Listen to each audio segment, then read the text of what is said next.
Magandang gabi sa inyong lahat. Ako si Binibining Janice Jacinto. At ngayon, gusto kong maibahagi at ating pag-usapan ang tungkol sa mga aral sa asignaturang BSED Phil 1. Mga aral na tumatak sa aking isipan na hanggang ngayon ay dala-dala ko pa rin. Biruin niyo yun? Tara, pag-usapan natin. Una ay tungkol sa antas at tungkulin ng wika. Alam nyo ba? Dati akala ko simple lang ang salitang wika. Basta ikaw ay nakakapagsalita.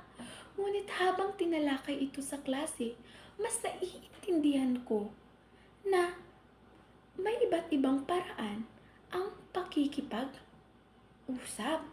Depende sa sitwasyon.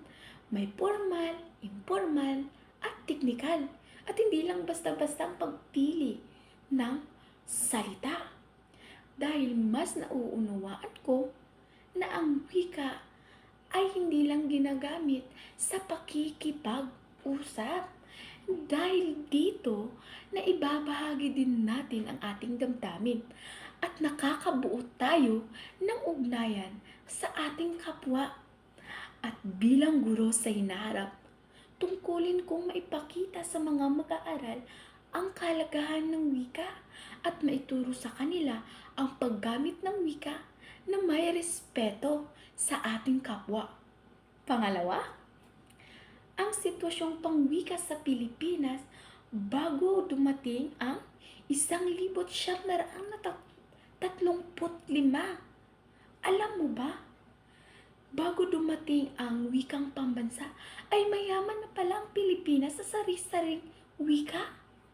Ngunit, dumating ang mga dayuhan na isang tabi ang sari-sarili nating wika at mas napapahalagahan ang wika sa mga dayuhan.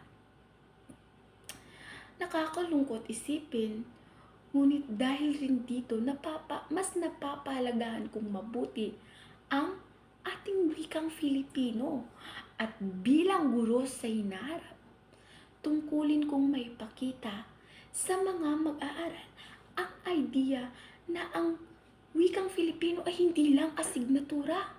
Ito ay pagkakakilanlan bilang isang Filipino. Bilang pagtatapos, nais ko lang pasalamatan ang aming instruktor na si Binibining Mel Mungkopa. Ma'am, maraming salamat sa mga aral na iyong binigay. Hindi lamang para sa aming mga grado, kundi para rin sa aming kinabukasan bilang isang guro.